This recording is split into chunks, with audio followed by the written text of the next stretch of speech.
ফেসবুকের আরও একটি আপডেটের ভিডিওতে আপনাদের সবাইকে স্বাগতম জানাচ্ছি। তো বন্ধুরা, আমরা কয়েকদিন যাবৎ আমাদের ফেসবুকের যে প্রফেশনাল ড্যাশবোর্ডটি আছে সেই প্রফেশনাল ড্যাশবোর্ডের মধ্যে প্রবেশ করলে এরকম একটি অপশন আমরা অনেকেই দেখতে পাচ্ছি। এই অপশানটির আসলে কাজ কী বা এটির থেকে আমরা কিভাবে বেনিফিট পেতে পারি, আপনারা অনেকেই আমাকে প্রশ্ন করছেন এবং ইনবক্সে এসে স্ক্রিনশট দিচ্ছেন। তো তার জন্য আজকের এই ভিডিওটি আমি তৈরি করছি। তো বন্ধুরা, ভিডিওটি খুবই ইনফরমেটিভ হতে চলেছে।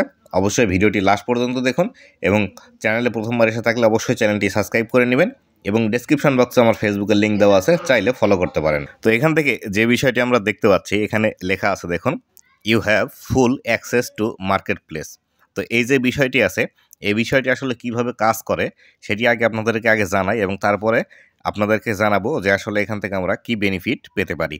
তো এই যে মার্কেট প্লেস যে বিষয়টি আছে, এই যে মার্কেট প্লেস আছে, এই মার্কেট প্লেসটা আমরা বিভিন্ন ফেসবুকের মধ্যে যে বাই সেল গ্রুপ দেখতে পাই, বা আমাদের যে আগে থেকে একটি অপশন ছিল বিক্রয়.com, এই বিক্রয়.com-এর মধ্যে আমরা যেভাবে বিভিন্ন ধরনের প্রোডাক্টগুলো বিক্রয় করতে পারি, ঠিক সেরকমই একটি বিষয় কিন্তু ফেসবুকের এই মার্কেট প্লেস। এই মার্কেট প্লেসের মধ্যে আপনি চাইলে যে কোনো একটি প্রোডাক্ট বিক্রি করতে পারেন, অথবা পুরাতন কোনো একটি প্রোডাক্ট আপনি কিনতে পারেন, অথবা আপনার যদি কোনো অব্যবহৃত জিনিস থেকে থাকে তাহলে সেক্ষেত্রে আপনি এখান থেকে এটি বিক্রি করতে পারবেন। তো এখানে নিচের দিকে লেখা আছে, you can sell item and message sellers on market place. আপনি চাইলে মার্কেট প্লেসের মধ্যে যারা সেলার আছে তাদের কাছে মেসেজ করতে পারেন, অথবা আপনার যে প্রোডাক্টটি আছে সেই প্রোডাক্ট সম্পর্কে বিস্তারিতভাবে জানাতে পারেন, যাতে করে আপনার প্রোডাক্টটি সেল হয়।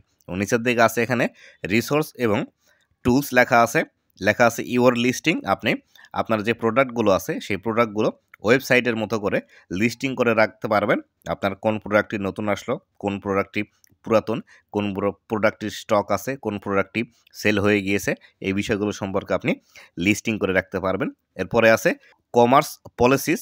এখানে বিস্তারিতভাবে লেখা আছে আপনি কোন কোন প্রোডাক্ট সেল করতে পারবেন, কোন বিষয়গুলো সেল করা যাবে না, ফেসবুকের মধ্যে কোন প্রোডাক্টগুলোর রেস্ট্রিকশন আছে, এই বিষয়গুলো সম্পর্কে এর মধ্যে আপনারা বিস্তারিত জানতে পারবেন। তো বন্ধুরা, এখান থেকে আমি যে বিষয়টা আপনাদেরকে বলতে চাই সেটি হলো, এই যে মার্কেট প্লেসের যে মূল কনসেপ্টটি আছে, এই বিষয়টি কিন্তু আমরা যারা কন্টেন্ট ক্রিয়েটর আছি তাদের জন্য কিন্তু এটি উপকারী নয়। যারা ফেসবুকের মধ্যে বিভিন্ন বিজনেস পেজ খুলে ব্যবসা করে তাদের জন্য কিন্তু এটি বেশি ভালো, বা যারা বিজনেসম্যান আছে তাদের জন্য এটি বেশি ভালো। তারা চাইলে তাদের নিজস্ব প্রোডাক্ট এখান থেকে এই মার্কেট প্লেসের মাধ্যমে বিক্রি করতে পারবে এবং চাইলে কোনো একজন ক্রেতা এখান থেকে প্রোডাক্টগুলো পারচেস করতে পারবে।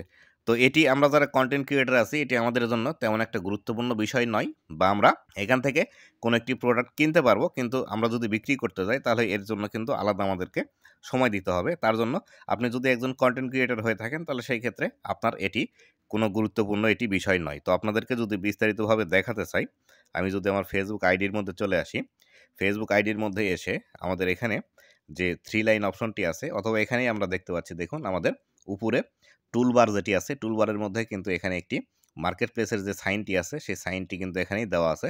তো আমরা যদি এখানে ক্লিক করি, এখানে ক্লিক করলে আমাদের সামনে দেখুন প্রোডাক্ট চলে আসবে। দেখতে পাচ্ছেন এখানে আমাদের এখানে কিন্তু স্কেটিং শু আছে, তারপরে কম্পিউটার আছে, এখানে শুজ আছে, গাড়ি আছে, মোটরসাইকেল আছে।